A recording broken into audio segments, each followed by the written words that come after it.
नमस्कार, मैं हूं रत्ना और आप देख रहे हैं सी न्यूज भारत। आयोग करते उत्तर प्रदेश बुलेटिन की ओर बात होगी बलिया की, जहां बलिदान दिवस के अवसर पर प्रदेश कांग्रेस अध्यक्ष अजय राय बलिया पहुंचे और शहीदों की प्रतिमाओं पर माल्यार्पण कर उन्हें नमन किया। साथ ही बात होगी जौनपुर की, जहां प्राचीन कालीचरण मंदिर में भगवान भोलेनाथ का विधि विधान से रुद्राभिषेक संपन्न हुआ। ऐसे तमाम खबरों पर विस्तार से चर्चा करेंगे। गोरखपुर के खजनी थाना क्षेत्र में पुलिस और एंटी थेफ्ट टीम ने मुठभेड़ के दौरान वांछित आरोपी जितेंद्र पासवान उर्फ लादेन को गिरफ्तार किया। पुलिस के अनुसार जरलही पुल के पास चेकिंग के दौरान आरोपी ने पुलिस टीम को देखकर बाइक से भागने का प्रयास किया, लेकिन बाइक गिरने के बाद उसने पुलिस पर फायरिंग कर दी। जवाबी कार्रवाई में आरोपी के बाएं पैर में गोली लगी, जिसके बाद उसे गिरफ्तार कर उपचार के लिए पीएचसी बांसगांव भेजा गया। पुलिस ने उसके कब्जे से 315 बोर का अवैध तमंचा, एक जिंदा कारतूस, एक खोखा कारतूस और 2 पहिया वाहन बरामद किया है। आरोपी थाना खजनी के एक मामले में वांछित था और पुलिस के अनुसार उसके खिलाफ गोरखपुर के विभिन्न थानों में लूट, चोरी, गैंगस्टर एक्ट, आर्म्स एक्ट समेत कई मामले दर्ज हैं। मामले में आगे की विधिक कार्रवाई की जा रही है। गोरखपुर से सीनू संवाददाता मनोज कुमार की रिपोर्ट।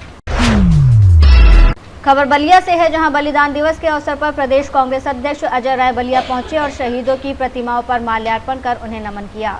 मीडिया से बातचीत में उन्होंने बलिया को बलिदानियों की धरती बताते हुए कहा कि वो हर साल बलिदान दिवस यहां आते हैं। अजय राय ने प्रदेश सरकार की बुलडोजर कार्रवाई पर सवाल उठाते हुए कहा कि गंभीर अपराधों के मामलों में सरकार की कार्रवाई समान रूप से क्यों नहीं दिखाई देती। उन्होंने सरकार से ऐसे मामलों में भी सख्त कार्रवाई की मांग की।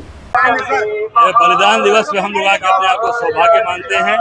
बलिया बहादुरों की धरती, वीरों की धरती, इसको नमन करने में आया हूँ। प्रत्येक वर्ष आता हूँ और बलिया की तरक्की हो, प्रगति हो, ये हम सब लोग कामना करते हैं। आगे बलिया बढ़े, ये कामना करता हूँ।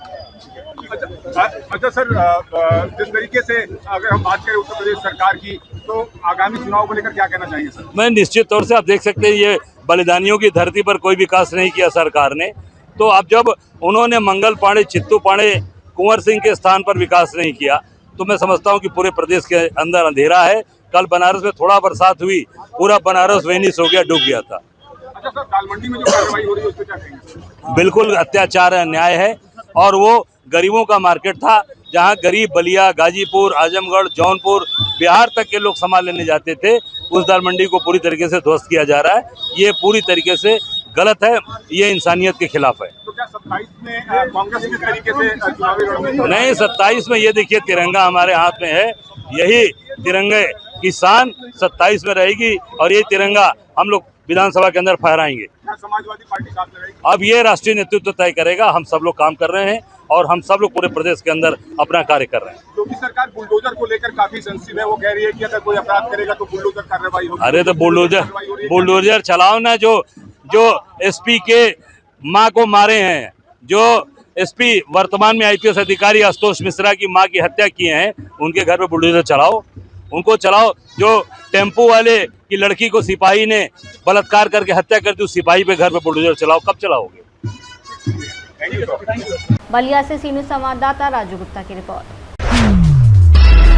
जौनपुर के शाहगंज नगर स्थित प्राचीन कालीचरण मंदिर पलथी तिराहा शाहपंजा में भगवान भोलेनाथ का विधि विधान से रुद्राभिषेक संपन्न हुआ।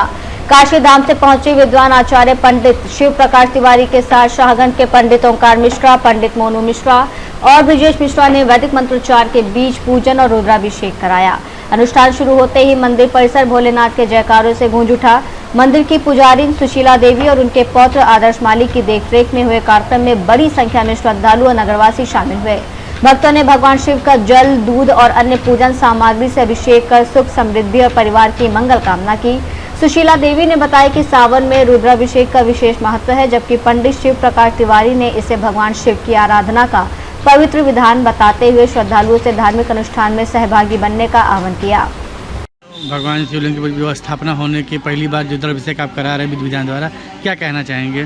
बस कहना यही है, कृष्णाय वासुदेवाय हरे परमात्मने प्रणतक्लेशनाथाय गोविंदाय नमो नमः, हर हर महादेव।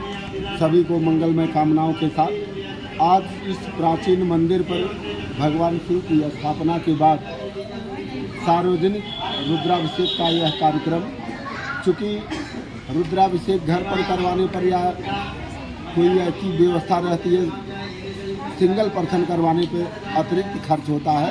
इसलिए भगवान भोले के प्रति पूरे समाज में एक सहयोग की भावना जाए और भगवान के दरबार में सबके सहयोग से मिल करके यह सामूहिक रुद्राभिषेक का आयोजन रखा गया।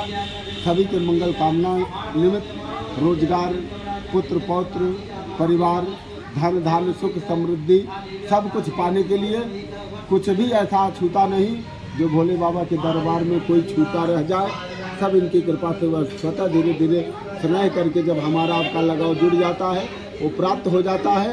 उसी प्राप्ति के निमित्त यह सार्वजनिक रुद्राभिषेक का कार्यक्रम माता सुशीला देवी के निर्देशन पर आचार्य पंडित मोनू महाराज जी के व्यवस्था पर हम लोगों का यहाँ आगमन हुआ और आप भी आए। बहुत बहुत धन्यवाद समस्त जनमानस को। भोले बाबा की इस पावन पुनीत पर्व श्रावण मास के महीने पर सभी को मंगलमय शुभकामनाएं। जो भी व्यवस्था हो सके भगवान के चरणों में स्नेह और लगन लगा करके अपने आप को अर्पण करके पुण्य के भागीदार। बोलिए शंकर भगवान के, बोलिए काली मैया के। भगवान भोले को रुद्राभिषेक करने का क्या लाभ होता है?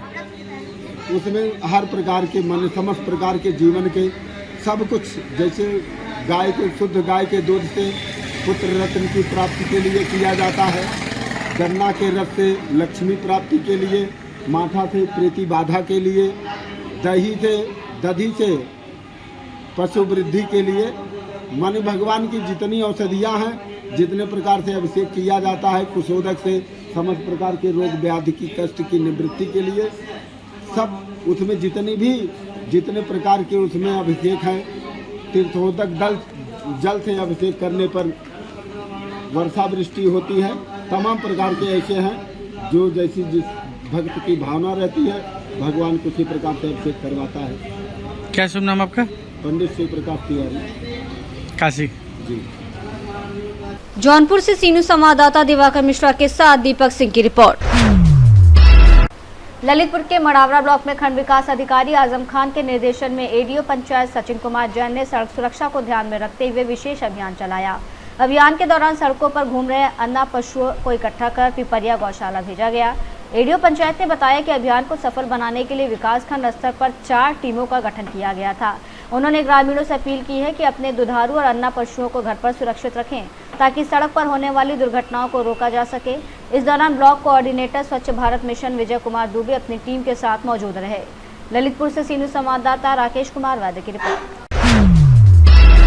खबर प्रतापगढ़ से है, जहां पट्टी कस्बा स्थित रामराज इंटरमीडिएट कॉलेज पट्टी में एनसीसी प्रथम वर्ष प्रवेश की परीक्षा हुई, जिसमें कालूराम इंटरमीडिएट कॉलेज शीतलागंज और रामराज इंटर कॉलेज पट्टी के छात्र छात्राओं ने प्रतिभाग किया।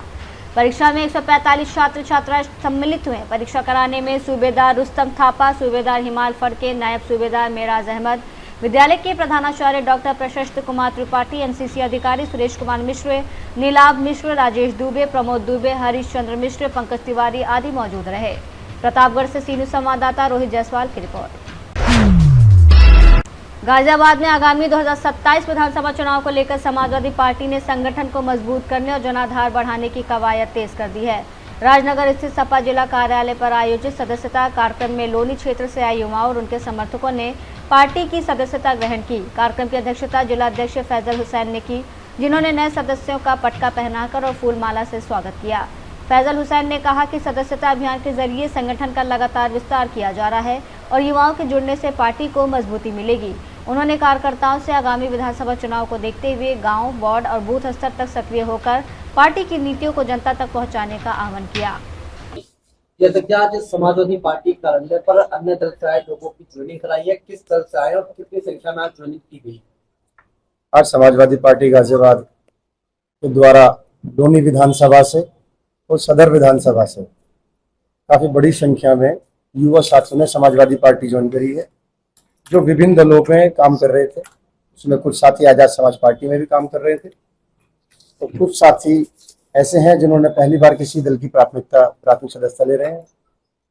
मुझे उम्मीद है आने वाले समय में ये लोग मजबूती के साथ समाजवादी पार्टी का परचम लहराने का काम करेंगे और समाजवादी पार्टी की अलग को घर घर तक पहुंचाने में समाजवादी पार्टी के लिए और समाजवादी पार्टी के कार्यकर्ता बनकर हर संभव प्रयास करेंगे 2027 में सरकार बनाने का। कि लगातार जो है जनाधार पार्टी का बढ़ता जा रहा है, युवाएं लगातार जो है पार्टी की ओर अग्रसर हो रहे हैं, इसको लेकर क्या बोलते हैं?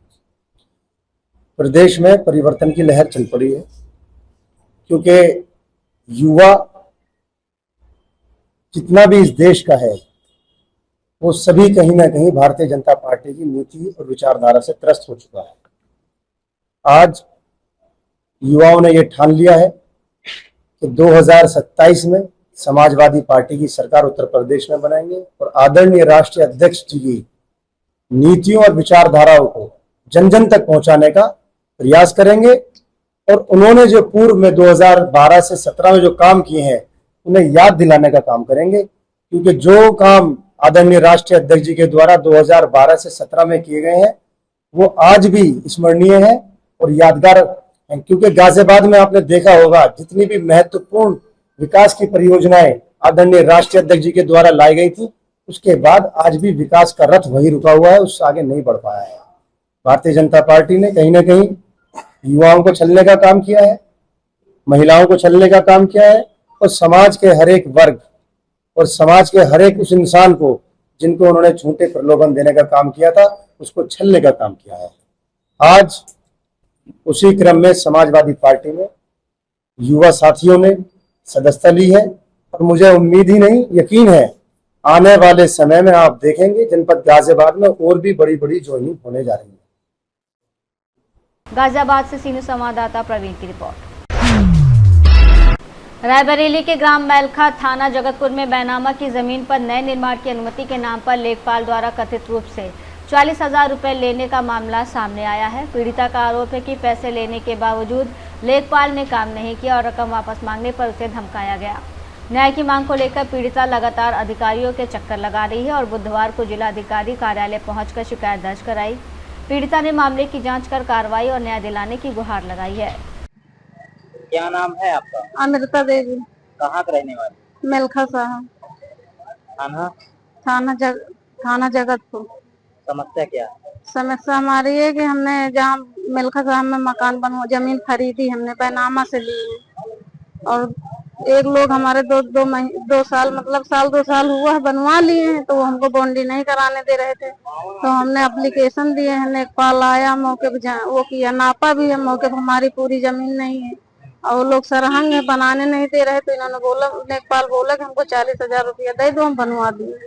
फिर हमने उसको 40,000 रुपया दिए, फिर भी कोई काम नहीं किया है। क्या नाम है लेखपाल? लेखपाल का नाम है सतीश और उसके साथ तहसीलदार भी मिली हुई हैं। तहसीलदार धमकी भी देती हैं कि अगर ज्यादा भाग दौड़ लगाओगी तो तुम्हारे ऊपर मुकदमा बना के तुम्ही को जेल भेज देंगे। तुमने घूस क्यों दिया है? अगर घूस देना पाप तो घूस लेना भी तो पाप है। हमारा पैसा वापस किया जाए, फिर लेखपाल को भी जेल भेजा जाए, हमको भी जेल भेजा जाए, लेकिन लेखपाल को भी भेजा जाए जेल। उसको, वो सरकारी कर्मचारी है तो क्या सब उसी को साथ देंगे? हमारा पैसा वापस दौड़ रहे? हम करीबन 3 महीने से दौड़ रहे हैं। हमारा उसकी पकड़ा पकड़ी भी हुई तहसील दिवस में, तभी तक आज तक कुछ नहीं हुआ है। डीएम के साथ डीएम भी तहसील दिवस में हुआ है, पकड़ा पकड़ी हुआ है। डीएम साहब ने ये भी बोली कि इसको रिलीव नहीं करना था, तहसीलदार ने उसको सलवन भेज दी। कुछ अभी तक कोई आज हम यहाँ आए हैं रायबरेली में, जिलाधिकारी के पास, डीएम साहब के पास मुलाकात हुई। हाँ, मुलाकात हुई है। रायबरेली से सीनियर संवाददाता वीरेंद्र साहू की रिपोर्ट। बुलेटिन में फिलहाल इतना ही। देश और दुनिया की तमाम बड़ी खबरों के लिए देखते रहिए सी न्यूज़ भारत।